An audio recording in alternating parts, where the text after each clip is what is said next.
In this lesson, we're going to look at some special cases of triangles related to the sine law, something called ambiguous case.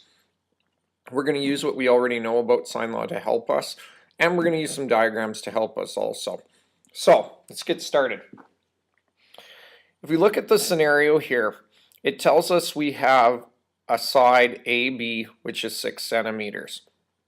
So we have two students. We have Scott and we have Brittany. And you're going to see that the base of each of these triangles is AB and it's 6 centimeters long. Now it tells us AC is 4 centimeters long and angle ABC is 30 degrees. So if we look at this, Scott's decided to draw AC going up and to the left. Brittany's decided to draw AC going to the right. So you're going to notice this angle at A happens to be an obtuse angle here, and it happens to be an acute angle there. Also causes a difference in the measure of this angle C at the top and this angle C at the top here. So let's just use a ruler and a protractor and make sure they've done things right. We're just going to quickly check their measurements. Yep, base is 6 here, base is 6 here. Let's try side AC.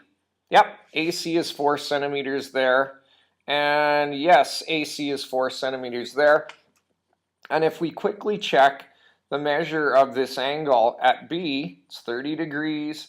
And this angle at B is also 30 degrees. So they've drawn the triangles correctly, but if you notice, they're very different triangles. We've used the exact same two sides, 4 and 6, and this reference angle of 30 degrees, and we've come up with two totally different triangles. So if I look at this, I think that it says estimate the measure of angle ACB. Well, in this triangle here that Scott has, I think that ACB is approximately, I think it's about 50 degrees.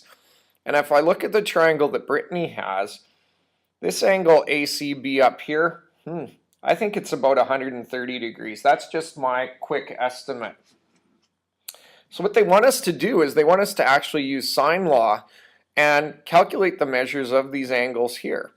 So if I look at Scott's triangle here, I know that I have the sine of 30 degrees over 4 is equal to 6, and I'm going to look for the sine of C. So if I cross multiply here, I'm going to get 6 times the sine of 30 degrees divided by 4 equals the sine of C.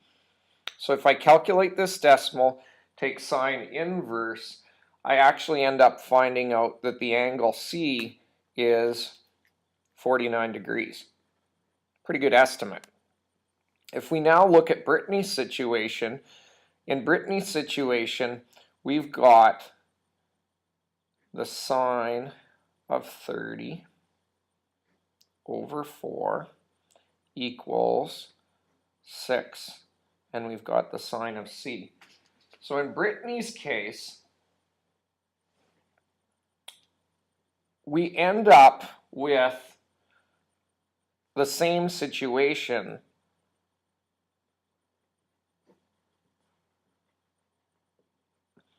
We end up with angle C being 49 degrees, but if we think of Brittany's situation, we know this is obtuse. So how do we actually get this obtuse angle? We have to look at this obtuse angle as if it's in the second quadrant, where it's an angle that it's bigger than 90 degrees, because we know that from the diagram that this is bigger than 90 degrees. So if we look at quadrant 2, that means 49 degrees is going to be our reference angle. So if we take 180 minus 49, we actually get 131 degrees for this angle that Brittany has here. So I did a pretty good job of estimating.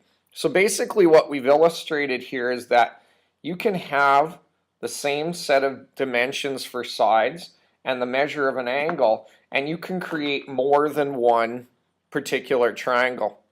And that's what the ambiguous case really is saying, is that the information allows us to draw two different triangles and, and get two different answers to questions. In this case, up here, we get an answer of 131 for C, and over here, we get an answer of 50.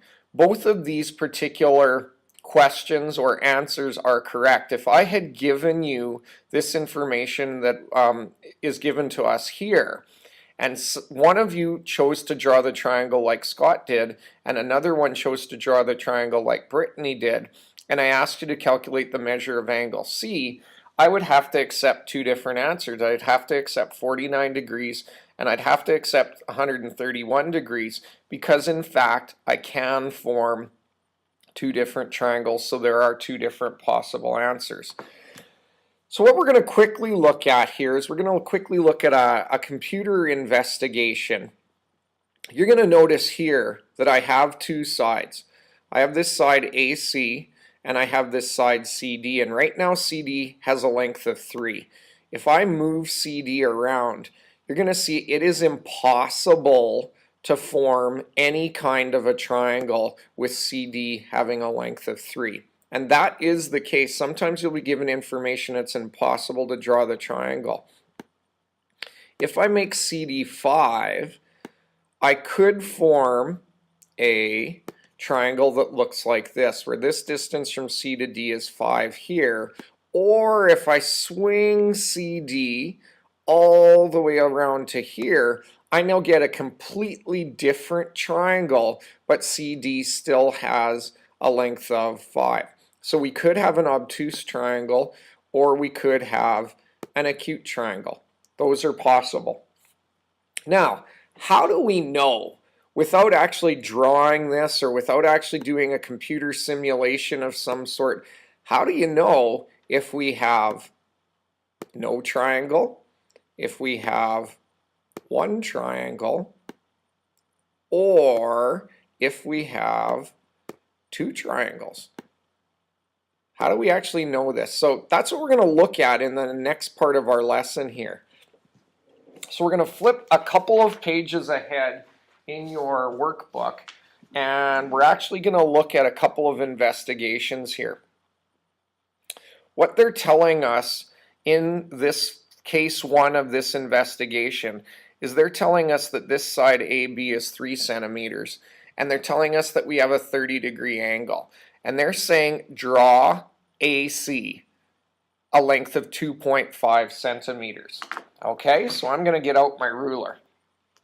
And I'm going to look at this and I'm going to say, oh, okay, 2.5 centimeters. Well, if I start at A and I go 2.5, actually, you know what? I'm going to extend this side here, this 30-degree angle. I'm going to extend this side so I got more to work with. If I draw AC and it's 2.5 centimeters, what I end up finding is I end up finding that, hey, you know what? Where's 2.5 centimeters? 2.5 centimeters is about here, approximately. So I have an obtuse triangle like this. Is there another place where I could have AC, C being here right now, being 2.5 centimeters? So if I try it, hey, looks like right about here, I also have a 2.5 centimeter line. And I'm going to call this C2. I'll call this at the top C1 and C2. So we actually have two different triangles, this large one and this small one. Now, if I look at sine law in this case, and I try to find the measure of, it says find the measure of angle BAC. They want us to find this angle down in here. Well, we're going to be able to take the sine of C over 3 equals the sine of 30 over 2.5, because we know that this is 2.5 and we know that's 2.5, and we know this angle opposite B is 30, and we know the sides are side B. So what I'm trying to find right now is I'm trying to find these angles that are up here. If I work this out, I actually end up finding that sine C is equal to the sine of 30 times 3 divided by 2.5. And if you work that out as a decimal, you get 0.6. If I take the sine of C equals 0.6, if I take out my calculator, I make sure it's in degree mode, and I go second function sine of 0.6, it tells me 36.86, and we always round angles to the nearest whole degree. So it tells us that our angle up here is 37 degrees. That's our angle C. How do we get this obtuse angle at C down here? Well, we have to go 180 minus 37, and that's actually going to give us 143 degrees here at C. So those are the two different measures that are there.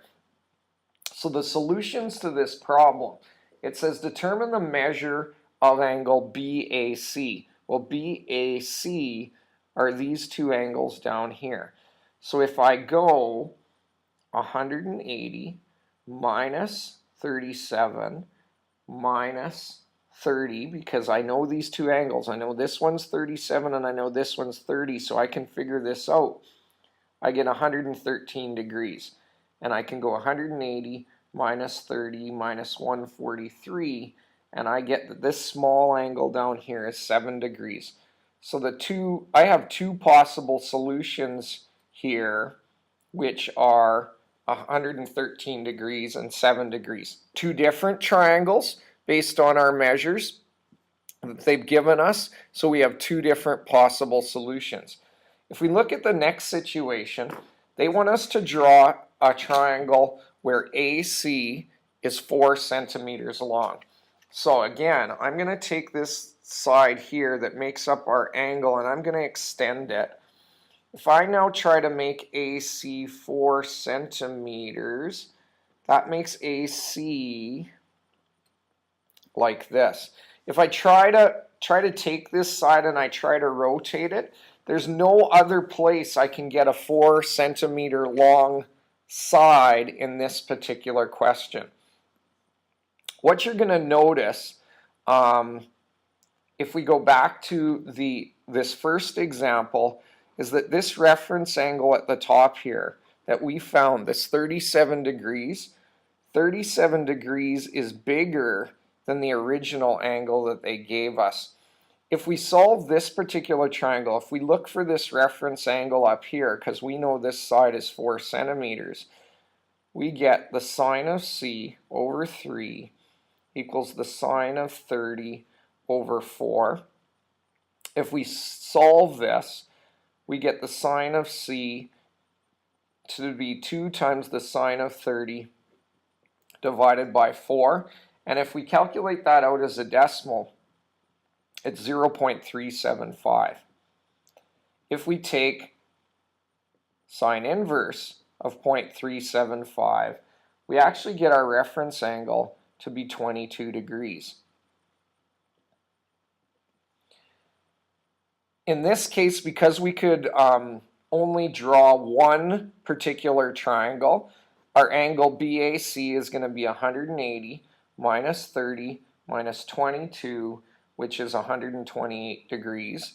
And that means we also only have one solution for this angle at A here, which is 128 degrees. If you notice, our reference angle, 22 degrees, which we calculated here, is less than our given angle, which is 30 degrees. So in this case, when our reference angle was 37 and it was bigger than 30, we got two solutions. In this case, our reference angle was less than 30. We got one solution. If we go to the top of the next page, what's going to happen at the top of the next page is they actually want us to try and calculate or try and draw AC to be 1 centimeter long. Well, if I extend this side here like I've been doing, and now I try to draw a 1 centimeter side, well, 1 centimeter only gets me to here, or it only gets me to here. I actually can't form a triangle in this situation.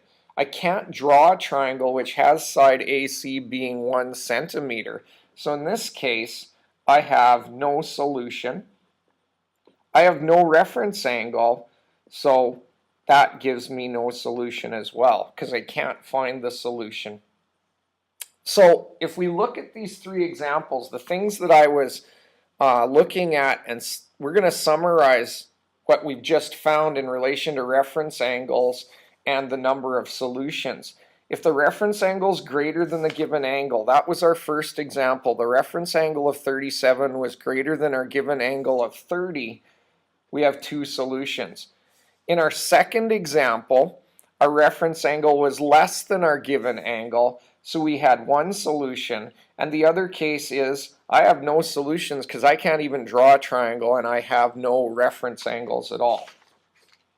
Okay, so if we now look at the next example at the top of the next page, it says, without using sine law, determine in which of the following cases there is exactly one solution to the problem.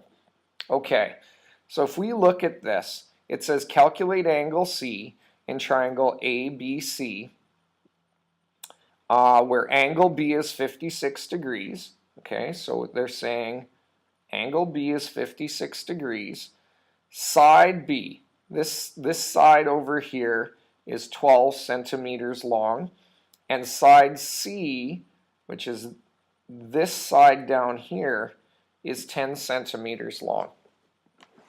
Okay, if you actually try to draw a 12 centimeter line here, there's only going to be one triangle that we can form. If I take this 12 centimeter line and I try to rotate it to the right to form a second triangle, that line's going to be way out here somewhere. We're not going to be able to form a second triangle at all. So in this case, we have only one solution because we can only draw one triangle.